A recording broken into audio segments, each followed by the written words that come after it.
Broadcasting from our New England studio, Solutions Review is proud to showcase Impetus in the Solution Spotlight, an inside look at enterprise technologies. I'm Doug Atkinson here at Solutions Review, and welcome to the Solution Spotlight featuring Impetus and focused on unlocking the power of GenBI. Generative AI-based business intelligence, or commonly known as GenBI, is rapidly emerging as the new standard to deliver actionable insights that can power superior decision-making while increasing effectiveness, responsiveness, and cost savings. So today, we're hosting a panel of experts from Forrester Research, AWS, and Impetus for a deep dive into real-world success stories of enterprises that are leading the charge with GenBI. To drive this conversation, we have invited software industry veteran Jeff Vise. Jeff is the CMO of Impetus and brings over 25 years of hands-on enterprise software experience in marketing, strategy, sales, and partnering. Jeff, I'm going to hand this event over to you now. Thanks for being with us. Thank you very much, Doug, and welcome to our audience.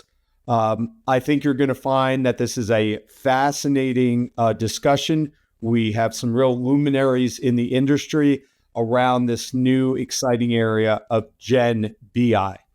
And first, what I'd like to do is just introduce you with one slide on Impetus Technologies, and who we are. We are a global system integrator specializing in data, cloud, and AI solutions. You can see our portfolio of services and solutions that we are famous for. We have a number of accelerators in addition to our services.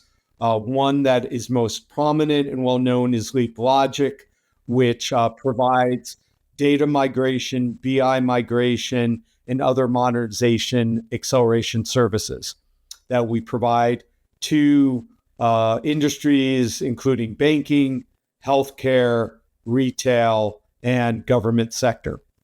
Our vision and our focus is to help our clients create the intelligent enterprise. And today's topic is a key part of that, of intelligent enterprise, and that is leveraging GenAI technology to provide actionable insight and at the end of the day, give companies a competitive advantage. We're going to talk about a particular area of GenAI, GenBI. And to do that, I'd like to introduce you to our panel. Excellent, Jeff. First of all, thank you so much for inviting me to talk about one of my favorite topics. So this is Boris. I'm a VP and Principal Analyst at Forrester. I hail out of south of Boston, Massachusetts. I live about 70 miles south of Boston in a wonderful peninsula called Cape Cod. Been at Forrester for about 18 years, where I've been covering all exciting things like data analytics and AI, obviously. But I've also been on the other side of the table. I've been on the user, the implementer side of the table for over 40 years. I started at Wall Street and probably have more than 100 of implementations of these systems under my belt. So I'm really excited to share what I research with the audience. Yeah, my name is Jose Baños. I'm really from the beautiful south of Spain, but I moved to the beautiful Pacific Northwest here in the US, based in Portland, Oregon right now. And I'm a senior Amazon QuickSight go-to-market specialist. I have been with Amazon for a little bit more than 4 years. And all this time working with QuickSight, with BI. So super excited to be here today with this group of excellent panelists. Well, thank you very much. Wonderful to have you. And last but not least, Dr. Ravi, if you could introduce yourself. Thank you, Jeff. It's a pleasure to be here on this discussion with the panel. It's an exciting topic, and it's actually very, very important one, the way the whole GenAI space is evolving and enabling people to use the dashboards more effectively. That's the future we see. So myself, I've been with Impetus for 10 plus years now, with an overall experience of 20, close to 24 years, 25 years. And it's been exciting because I've worked in oil and gas, and energy, and then after that in life sciences, healthcare space. So, and also banking, financial. So it's a broad spectrum. And what I see common to all of these is data, and data is critical to all these enterprises. And we at Impetus are helping these organizations grow and generate insights from this data. And GenBI is poised to be effectively the the surgical knife that will help kind of create and develop new solutions. So excited to be here in this discussion. This is our agenda. We're going to start with Boris, who's going to lay the groundwork about what the heck is GenBI, what's true, what's reality, what's going on, and what sort of real world impact is it making? Because this is, I'm sure, as Boris will be laying out, this is a journey, and it's one that's just beginning, and it's one that it's getting a lot of attention. So let's jump right into that, and over to you, Boris. Absolutely. So let's start with my first slide, and echoing, Jeff, what you just said, this is absolutely not a myth. Yes, it is a journey, but it is a journey that has already started. So generative AI enhancing all of our business applications in enterprises is already a reality, and we don't want anybody on this panel or any one of our in our audience in enterprises and other organizations to fall behind. So on the next slide, Jeff, what we show is that 65% of respondents to our recent survey say that they have already deployed self-service analytics. So this is part of the data democratization trend that started maybe over a decade ago. And I would also venture to say that that 65% number is probably on the lower side, because if we exclude all of the use cases where democratized data type analytics is not an option. For example, you're not going to democratize your regulatory reporting. Or if you're a pharma company and you're doing a very kind of a well-defined fixed report reporting to FDA, you're not going to democratize that. So if we narrow this down to only use cases where data indeed can be democratized, I would say that 65% is probably much closer to 80 or 90%. So basically, most of your peers, of everyone who's on this call listening to this presentation, most of your peers have already started on a journey of self-service analytics and data democratization. On the next slide, now that's the beginning of the journey that, Jeff, we started talking about. Generative AI is absolutely going to make a tremendous difference in how data is accessed, how we interface and interact with data. This is still the beginning of the journey, right? So only 20% of your peers and respondents to our recent survey said that they are using generative AI to enhance their business applications, including BI. But it's already it's a solid, respectable number. So once again, we want all of you on the phone on this presentation to start this journey sooner rather than later. So let's go to the next slide, and Jeff, now let's define indeed what is it that we say when we mean a generative BI or generative AI infused in your enterprise BI application. Well, those are the 6 things that we typically look at. The very important one is conversational interface. The way you talk to data, the way you interact with data is no longer just with point and click, drag and drop. That does not go away, but now we have this additional way to interact with data, just asking questions in a natural language and getting answers also in a natural language. NLQ, natural language to query, NLG, natural language generation, but basically it's Q&A. It's almost, think of a generative AI bringing chatbot-like capabilities to BI. You can't really do that without a very rich semantic layer, because think about it, terms like revenue, sales, profitability, margins, etc. Do they all mean the same thing? Do they mean different things in different organizations? In one organization, they may mean the same thing. In another organization, they may mean different things. So you do need to define semantics to enable that conversational interface. Luckily, you don't need to do that from scratch. You don't need to do that manually. Why not ask a large language model a question like, well, what are all of the synonyms for revenue? Or what are all of the synonyms for profitability? Just populate that semantic layer with the results. Describing a data set. Let's say there is a data set in your library, in your data catalog that you don't really know what it's all about, and that, unfortunately, your data administrators didn't do a good job describing. Well, once again, you can ask a large language model, generative AI, to describe that data set, and you may get an answer like, well, that data set contains customer transactions from this time period to that time period for that particular business domain. This is not just for generative AI is not just for business users, it's for professional developers as well.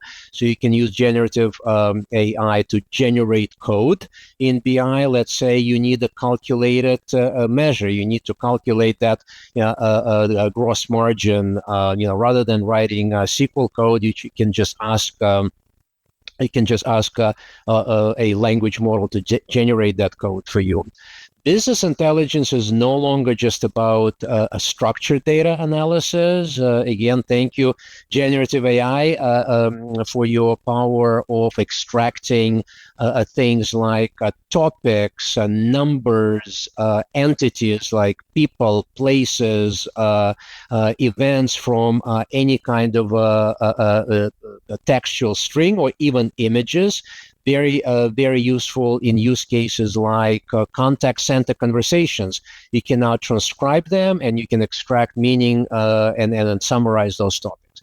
And last but not least, what I just talked about are mostly single-step tasks. What about multi-step tasks? What about if I don't have a data set already added to my dashboard, to my environment? What if I don't have a calculated variable and I don't want to go through that process manually every time I generate something? Why not ask generative AI agents, or just a general purpose AI agents, to connect to a new, well, first of all, find a new data source, connect to that new data source, bringing data from that data source, merge that data from my existing data source, and then build some kind of a dashboard, or let me start conversing with data. So that's the power of agentic AI, multi-step processes. So that's kind of how we look at generative AI capabilities that now are making classic enterprise BI much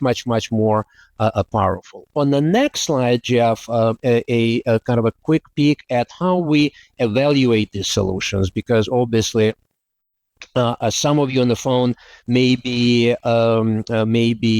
building this solution. Some of you may be buying them. Well, whether you're building or buying, these are the things that you either need to build, or you will need to be able to evaluate how the vendor, the provider you're buying this from, what is it that they actually do and how they do it. So the very first one is, what Gen AI functionality is being embedded in a business intelligence platform. That's the previous slide, right? Natural language interaction, semantic layer enhancements, et cetera, et cetera. That's the previous slide.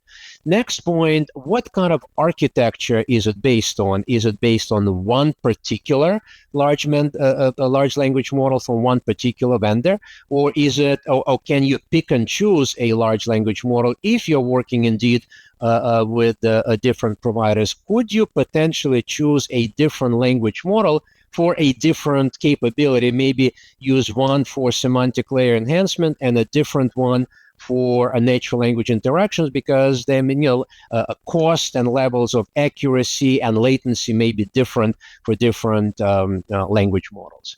Are these language models specialized in any particular business domain? In other words, let's say if you work in a pharma industry, or you work in the financial services industry, does the language model that your GenBI architecture is based on, does that understand all of the lexicon, hasn't been trained on all of the lexicon for that particular industry or that particular business domain?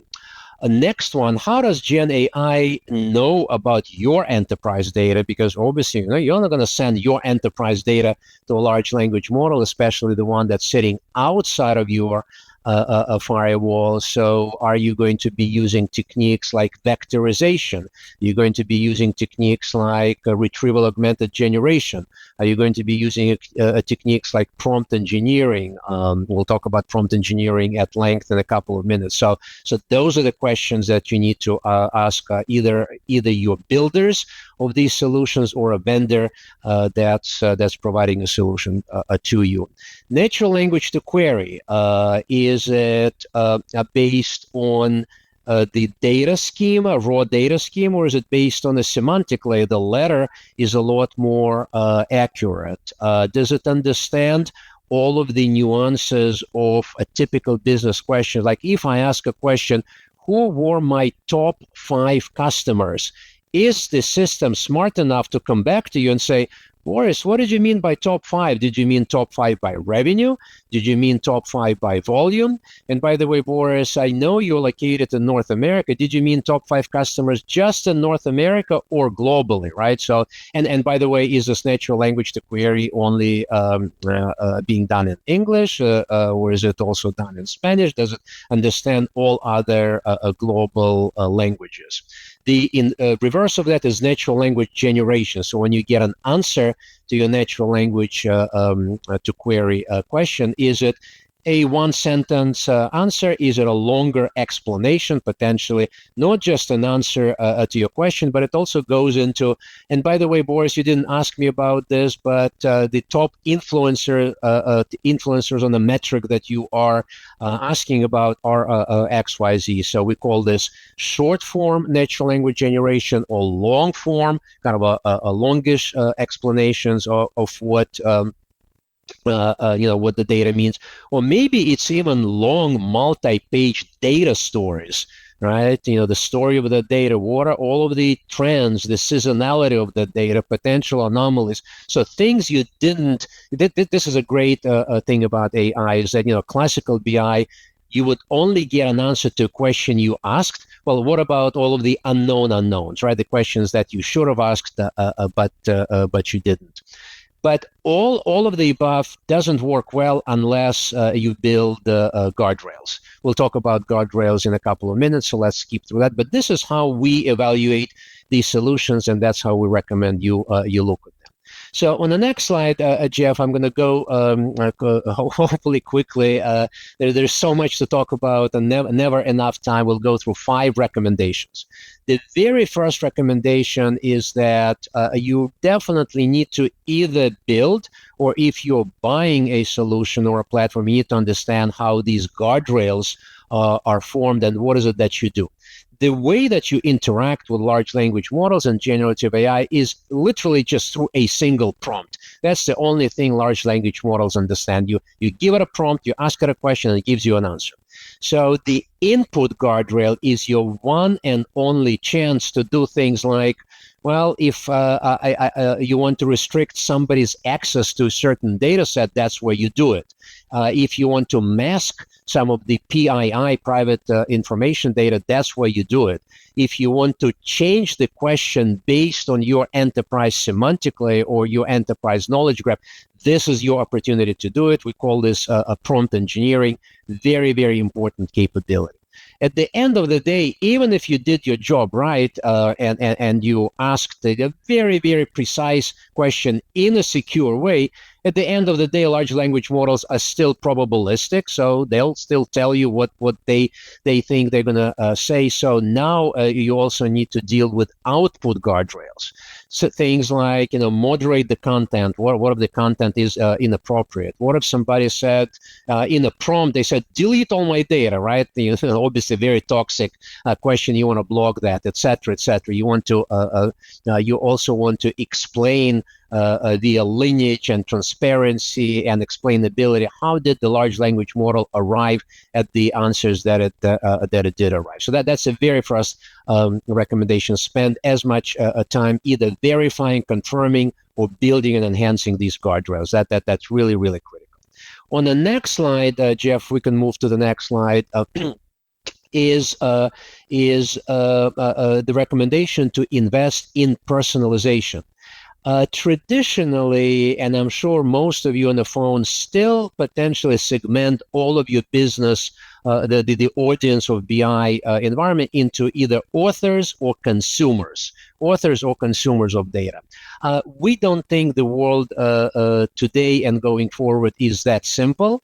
So let's start with the middle of the slide. There is a proactive interaction with data, right, where I proactively ask a question. To the right of that, there are alerts and there are subscriptions to data set where I don't really have either skills or time or luxury to interact with data proactively, but I still want the data to tell me something if something of interest is going on, right? So proactive versus reactive. Then on top of that, there are two ways to interact with data, either via a graphical user interface, point and click, drag and drop, or now via questions and answers. And we really think that majority of BI functionality needs to be embedded via what we call, delivered via what we call embedded business intelligence, embedded in all of the systems of work. So if you spend your entire day in, I don't know, in Salesforce and Workday and SAP, Oracle, etc., applications, that's where a business intelligence needs to be delivered. So if we go to the next slide, Jeff, this is at the very least, this is how we see the segmentation of users. There are analysts, data analysts, business analysts, who will potentially still be using a graphical UI. There are business users who will now interact with data via a Q&A. There will be some users that will just subscribe to a data set and just receive alerts whenever something interesting happens. And we do think that the majority of data interactions will be happening via embedded. We really like the call embedded BI. On the next slide, Jeff, now we're going to talk about the importance of that semantic layer. You can't really have a rich and effective and efficient natural language interaction with data. So definitely invest as much resources as you can into building out that semantic layer. The next recommendation, the one before last, on the next slide, Jeff, please, is to, kind of the buy versus build a question is a serious a question here. So definitely consider buying before you consider building. Why do we say that? Well, GenAI is, as you obviously carrying out from this conversation, is bringing a lot of benefits to enterprise BI, but it's only a part of the end-to-end BI platform. There are other capabilities that you still need to build, and guardrails are quite complex to build and maintain. And achieving 100% accuracy in natural language to query is doable, but it's not trivial. So definitely, again, consider buying before you build. And the very last recommendation, the last slide, is that agentic AI is absolutely bringing agentic AI beyond just generative AI is bringing tremendous capabilities here. So we already talked about automating multi-step processes. But it's not only that, and we at Forrester started talking, maybe about a year ago, and we're doing a lot of research into decision intelligence, because business intelligence by itself only takes you from data to insights or to signals. What about capturing the fact that you made a decision to act on your insight, and you actually took an action, and that action turned into a tangible business outcome? All that is mostly going to be doable and mostly going to be real with agentic AI. And if you do indeed implement that entire process, then I think you can graduate to what we're calling decision intelligence. So I know, Jeff, I talked about a lot of things. Hopefully this resonated. And I think now let's turn to, I believe it's Jose, who will show us the examples of how AWS QuickSight has actually implemented what I've just talked about. So yeah, I would like to start introducing what is QuickSight for those who don't know about QuickSight. So if we go to the next slide, we can give a brief introduction of what is QuickSight. QuickSight was born approximately 8 years ago, And following the AWS typical methodology of working backwards, AWS analyzed the market with some of the missing features in the products. And one of the things is that there were multiple BI tools, but each of them was focusing on one specific use case.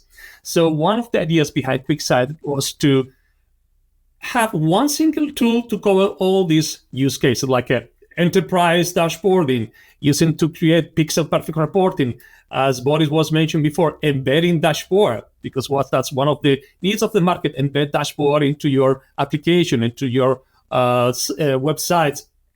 And that was one of the things. But what's happening when you consolidate multiple features into one platform, that you need to scale because you're going to have more users.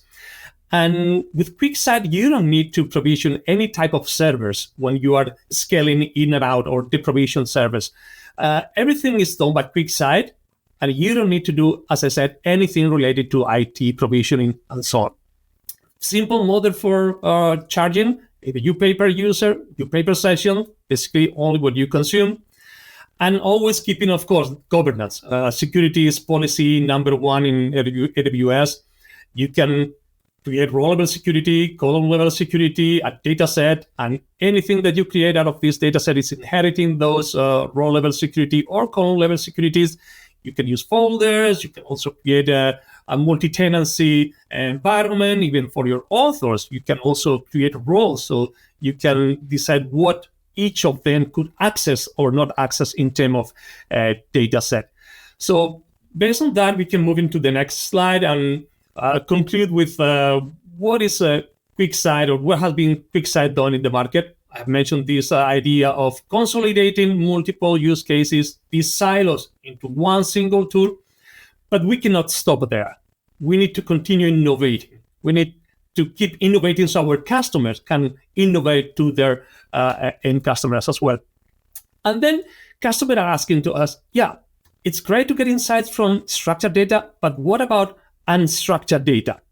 And that's where we are working also. Get this merge of insight, no matter where the data is coming from, structured or unstructured. And as Boris was also mentioning, agentic data or agentic AI is like the next step where all the BI tools should go. So we are also working on providing agentic solution for our customer for this more complex problem. But here we are talking about solutions, but also if you think about economically, according to one research recently from the Economic Strategy Group, you can reduce up to 74% your cost using QuickSight, consolidating into QuickSight. But we're talking about GenAI. So in the next slide, we can see three main areas where GenAI has impact in the workplace. Please keep in mind these three areas: productivity, creativity, and quality. First one, productivity. According to the American Productivity and Quality Center, according to a survey from them, we spend almost 1 week every month doing repetitive tasks. That's really inefficient. We should find ways to mitigate that. And GenAI is helping to mitigate that and make us more productive. Second one, creativity. According to the Wharton Business School, they kind of organize a competition between human using AI tools versus human not using AI tool. And the teams using AI tool or helping with the AI tool were much more productive. They were able to create 40 times more than the human-only team. And the last one, according to the MIT Technology Review, quality. 88% of the respondents conclude that their work using GenAI was more or had better quality. Then let's move into what is Amazon Q in QuickSight. And that's the area in QuickSight where we are adding or leveraging GenAI in QuickSight. So it's part of QuickSight. So Q in QuickSight is part of QuickSight, but it's used GenAI to help build better solution. In the next slide, we will see three areas within Q and QuickSight. One, the first one on the left. How can GenAI, Q and QuickSight in this case, help developers? Building dashboard using natural language. Use natural language to create content, to build calculated fields, to also refine the content that you have created. And if you remember, this is related to the increase the productivity. You can build more using natural language. If we focus on readers, on the business persona of the user, we can use a Q&A to answer questions, in this case in the form of visuals. And we can also create executive summaries and stories. Stories, for those who are not familiar with this feature, it creates kind of like a narrative answering one question, or like, for example, I would like to create a marketing campaign for next year based on the best products that I think should be in that marketing campaign next year. And I would like to also create a timeline to deploy that marketing campaign, even maybe a discounting strategy. So stories within Q and QuickSight is going to build that for you. So here we are moving into the concept of creativity, because we are creating content for our customer. And all of that, of course, continues using QuickSight. So the quality is going to be same or improved versus what we already had before. But I was talking before about integrating structured data with unstructured data. So in the next slide, we can see how using Q&A, we are able now in QuickSight to get the traditional answer. I would say traditional, and this has been around for like 3 years.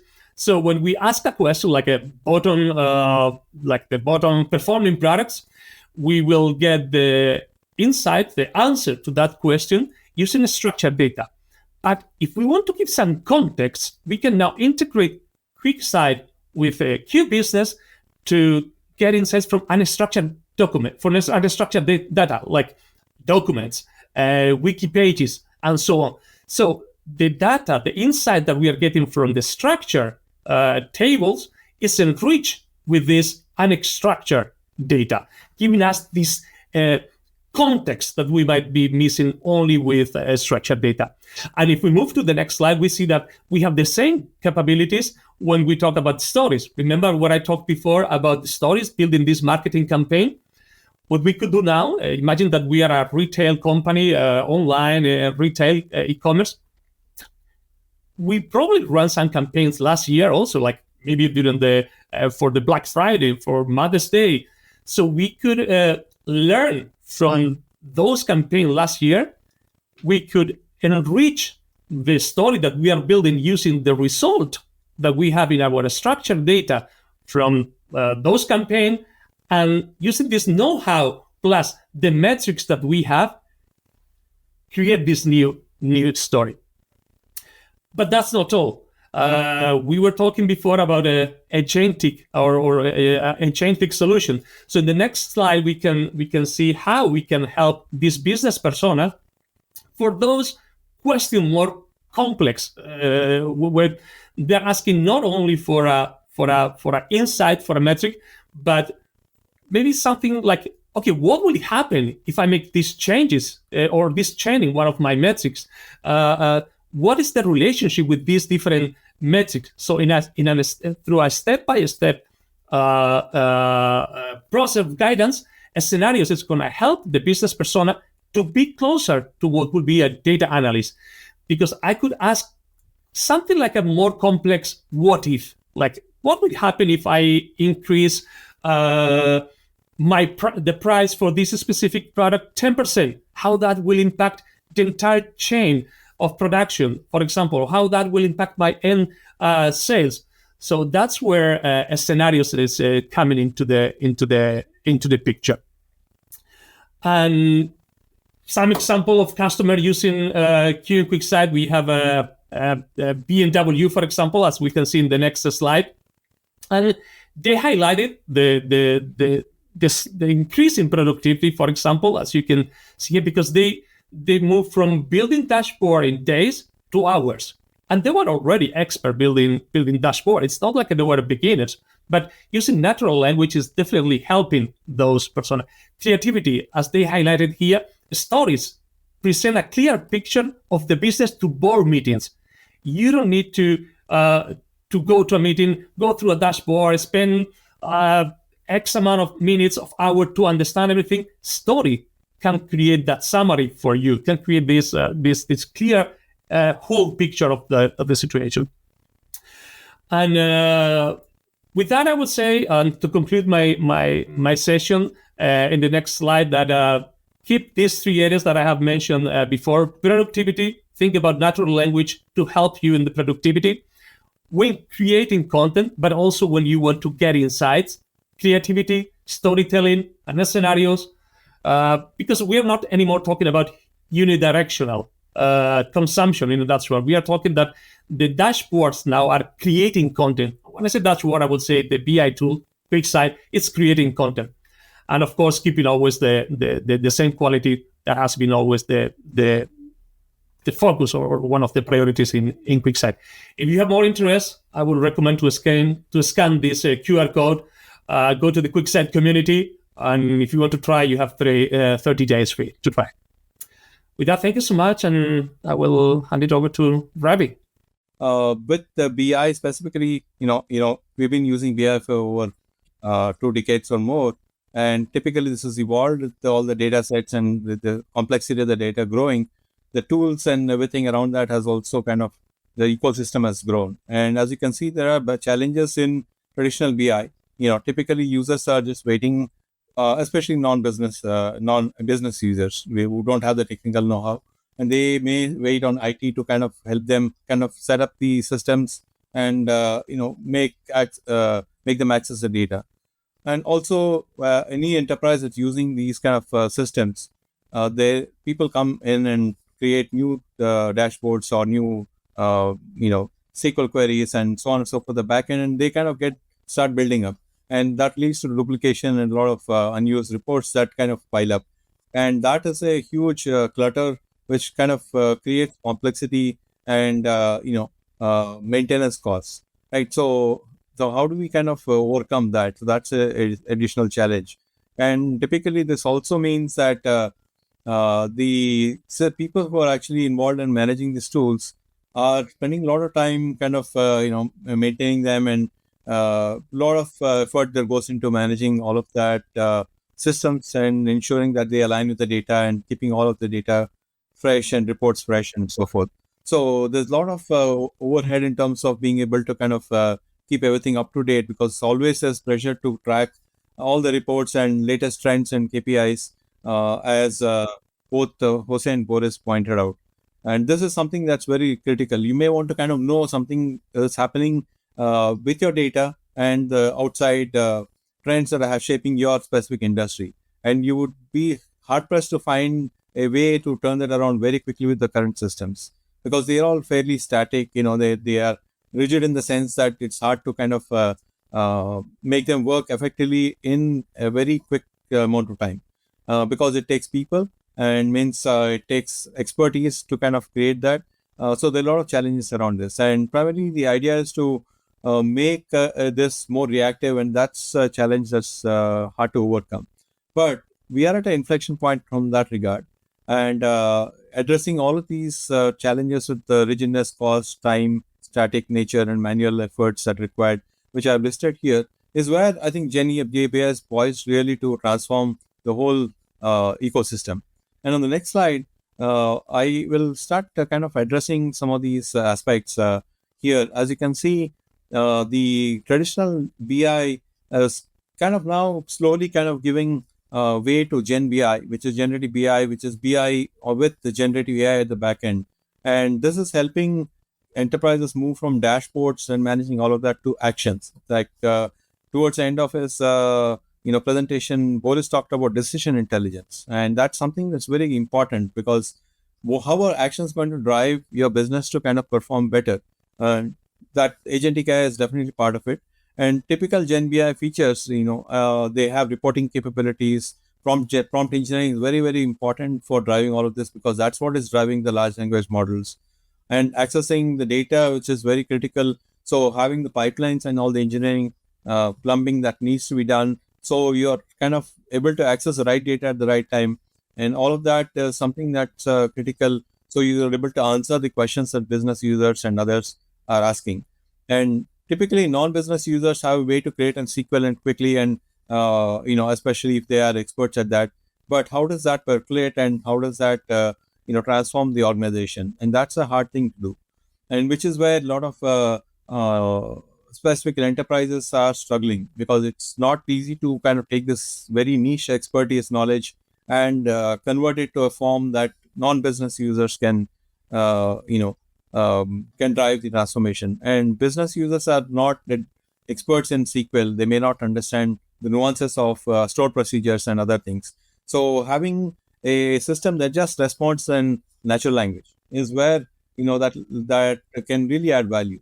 And that's where GenBI comes in, because it helps kind of create this whole glue and enable that seamless integration, right? So it is very important for these systems to work together effectively. So if I ask a question like, why are my sales going down, in the last quarter or so, it has to kind of look at everything around that and not just kind of look at just your data. And also the question of unknown unknowns, and that's only possible if you contextualize data. And this is something Boris talked about, right? So this is very important, because you would not know anything about that unless you have contextualized your data, you have connected various things in your enterprise and seen patterns, and that happens through generative AI at the backend. So that helps kind of bring the cost savings and enable you to kind of deliver this more effectively. Now, also, the insights that are generated will drive more effective business outcomes, and that is significantly better than current BI systems can offer. And overall, the other things such as reduced time to value you see here, and using modern technology and data literacy, all of these are consequential items that will follow from the capabilities of GenBI, powered by AI, GenAI at the backend. And at the base of all of these are large language models, and you have a variety of them. So choosing the right one is again a critical task. Now, tools such as QuickSight come bundled with those, so it's easy for you to kind of be transparent and use whatever is plugged in. Now, on the next slide, I'll talk about how to kind of take a step towards kind of enabling the broader ecosystem, right? So, because what happens is enterprises are sitting a lot of data, and it's not easy place. Maybe in legacy tools and platforms. And Impetus actually has a solution, which I think Jeff mentioned early on, which is essentially Leap Logic, which is a way for enterprises to take all of this legacy data logic and migrate that to modern platforms like QuickSight or even other tools. It's essentially from a source to a destination. And you see many of those sources and destinations here. It enables an assessment and transformation and validation, and there's a lot of pieces to this. It's a complex tool that we have. We help enterprises really derive value from this. So this enables them to transform the whole ecosystem.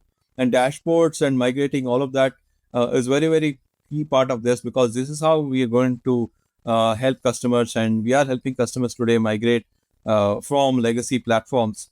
They keep their whole data and the dashboards, but at the back end, all of the transformation happens and enables you to use tools like QuickSight, or even build something on your own more effectively, right? So, and this can be on any platform. So it's agnostic to the platform, but we are happy to kind of help customers take their data and logic and move that to the modern systems. And once we are able to do that, it helps kind of on the next slide, I'll start talking about how we kind of enable customers to start deriving value from these systems. There are multiple ways, right? One is you can use tools like Amazon QuickSight and Q, because that supercharges your existing peer solutions and leverages GenBI technology. And we are, like I said, we are agnostic to the tools and platforms. We are happy to help customers with their existing ecosystems and derive the best value from the tools they're using. And at the same time, kind of convert all of the legacy systems with Leap Logic powered migration and enable them to use these modern platforms. At the other end, it's also using the modernizing the traditional BI. So the way that can happen is that you can actually use these GenBI platforms to derive more actionable insights. and kind of build something that that works best for you. And the third one is kind of a hybrid platform structure where you can augment your existing systems and at the same time kind of use the new tools and combine these through the GenAI backend system. So essentially, you are kind of combining the capability to do not only just the existing BI scripts and so forth, but they also do predictive models. So, for example, Jose talked about, for example, what if scenarios. And you may look at outliers and anomalies that are typically not described in your data, but you may be able to project them forward. So your queries and so forth can typically be, transparent to those possibilities and be able to kind of suggest new things to you. So that's a very powerful capability we can also build for enterprises. So essentially, it is designing and building those, implementing those bespoke GenBI solutions, which might be valuable to customers. So these dashboards are all prompt driven, so we can actually use natural language to drive that interaction. And then on the next slide, you will see that there is a reference architecture we kind of bring to the table centered around leak logic, which I talked about. But you would go from all the data and everything that you have, including maybe a knowledge base that's driving your enterprise today. And it may be kind of way to take that and start using the model BI tools and then overlaying all the semantic models, which was very critical. I think Boris touched on this early on because the semantic layer is what enables you to derive that intelligence, which is what our reference architecture supports. And it does that through all of the pieces that you see here. And especially to enable our customers to derive value, we have a user experience capability, and the UI UX team is plugged into all of this GenBI solutions and tools. So this reference architecture helps us to derive value, provide value to our customers, being able to take the existing systems and also build new ones for them.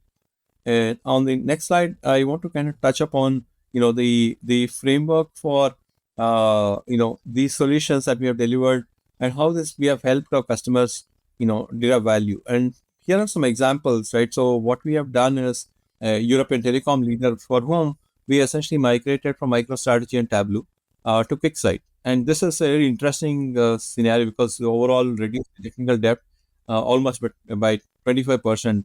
And the migration was all kind of accelerated through Leap Logic. And this is something that we are seeing time and again with our customers because that is the way this adds value. And again, with enabling the overall use case to be kind of resolved, and with 100% auto assessing MSCR and Tableau. So there are a lot of components to this that we kind of bring to the table.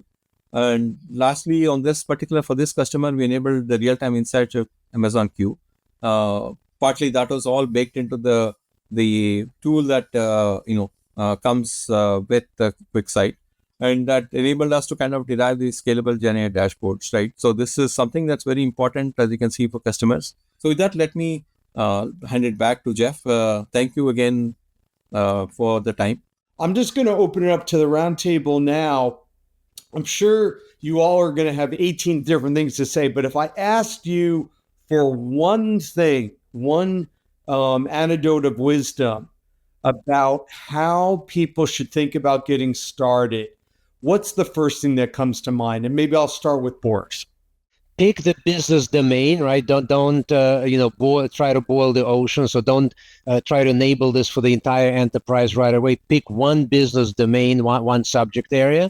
Make sure that the semantic layer is at the minimum level enriched to support that particular business domain Q&A.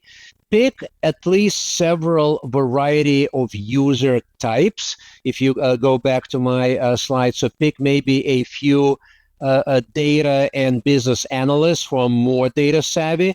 Pick a few users who are not data savvy because you want to contrast and compare how both categories kind of adapt to this new way of interacting with data. And the most important advice is that you will never, just like with everything else, you will never get it right in the first time. So try, learn, and improve. try, learn, and improve. Make sure there is a thumbs down, thumbs up at every single user interaction. When they like something, they give it a thumbs up. But they don't like something, they give it a thumbs down. And you, as a professional, you monitor, you understand the results, and you learn and improve. That's my 2 cents. I appreciate that. I want to get at least 2 questions in, so I'm going to ask for really crisp answers from Jose and Ravi on what is one thing, a bit of advice you would have for folks just getting started. Maybe Jose, I'll go to you. Yeah, I like it what Boris mentioned, and I will say again this working backwards. Analyze, assess what is your problem, how technology, GenAI, GenBI can help you. Maybe it's not the time with whatever is right down here, but this is evolving so fast, so quick. Even what I have shared with you today, a lot of more coming in the next month, in the coming month. So just stay up to date with all the AI things that are coming to the BI industry. Stay up to date, stay focused, learn, and again, iterate. As Boris mentioned, iterate. Check if these coming new technologies or services is helping to solve the problem that you have. But continue iterating, stay up to date. Okay, appreciate that. I'm going to flip to the next question, and I'll start with you, Ravi, just to be fair, okay?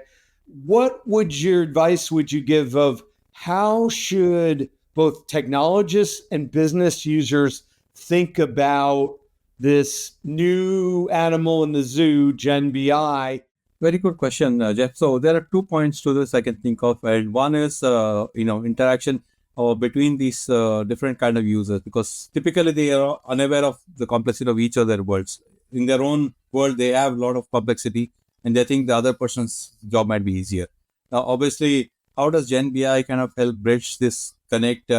Is to kind of make it easy for both teams, both kind of users, and multiple kind of users to simply interact with the system, and having that foundation layer for in the enterprise. And we have tools to help do that, bring all of the data and contextualize it so the users can ask questions and correctly placing it and enabling you to ask those questions and validate those answers, right? So for you as a business user, you'll be able to kind of get more insights and understand them in your language. So essentially the tool can kind of tailor the answer specifically to your persona. And that's where I think that value is. If I am a business user, but I'm getting something in a technical language, that will not fly. And that is something where the LLMs and the backend systems can be optimized. Boris, I'm going to throw it to you. And you brought up that idea. There's BI and there's business intelligence and there's decision intelligence. There's actually taking action and do something, not just report what's occurred, but now affect the future. With that whole basket, that cornucopia of things, what comes out of my mouth when I open up that door of my business user so I don't scare them away? Business use case, business use case, business use case. Every single low, mid, and high level executive runs their business by no more than 10, 15, or 20 metrics or KPIs. So ask them about those KPIs and ask them what challenges do they have monitoring, getting those KPIs or acting on them. And then translate those challenges and opportunities into, is that an effectiveness? Is that an efficiency play? Is that cost savings? Is that risk avoidance? Is that, improving the balance sheet? Is that improving profitability? Whatever that is, that GenAI, agentic AI can help. But again, it's business first, a business challenge, business opportunity. How can GenAI and agentic AI help? Okay, appreciate that. So last question, and we'll go around the horn real quick. Your one last chance for input on this roundtable. What bit of wisdom would you like to impart on our audience? I'm going to share a quote from Karim Lakhani, who's a professor from Harvard. And I love this quote from him, where he said that humans with AI will replace human without AI. Not that AI is replacing humans, but someone said, try it. Learning. That would be my advice for everyone. And especially because it's going to help us, especially business decision makers, to reduce the uncertainty of making decisions. So try it. Try it. You can print that on a bumper sticker. I like that. Robbie, same question to you. Jeff, yeah. So I think definitely I think what Jose is saying is very important, right? But at the same time, be aware that the complexities may be hard initially, but don't get discouraged. And there are a lot of things you will learn in the process because there is value in kind of what is beyond the initial hurdles. And typically, your data and other ecosystem needs to be modernized for you to really get the value. So when you try, you may not see the immediate value, but as your systems grow and modernize and you build the semantic layer and bring all of those agentic capabilities, the results that you see will also increase in value. And once you start seeing the value, you'll really see the power of GenBI. And just last one more point.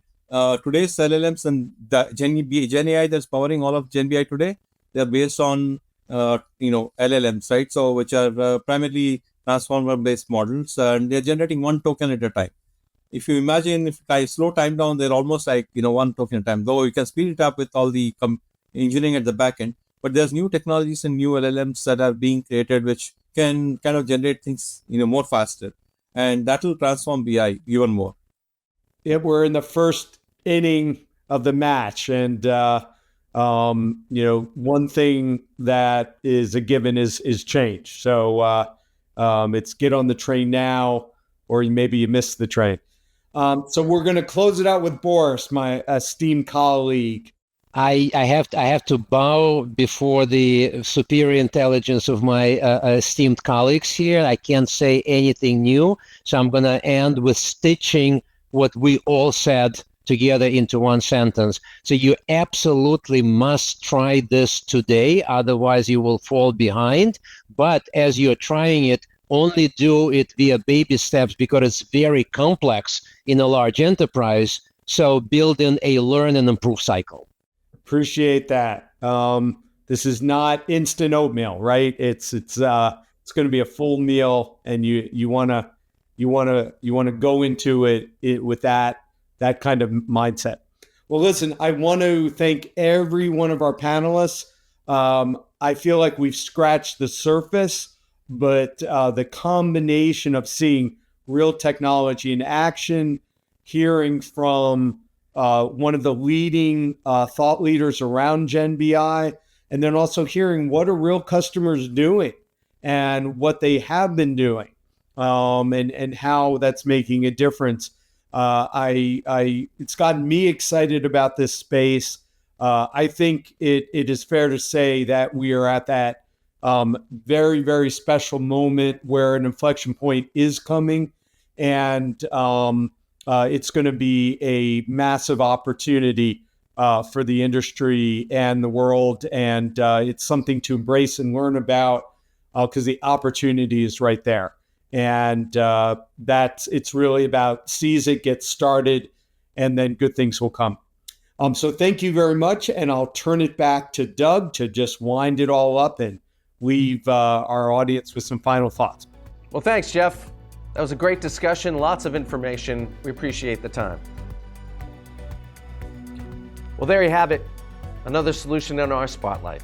We want to thank our panel of experts for that presentation, and we appreciate your participation as well.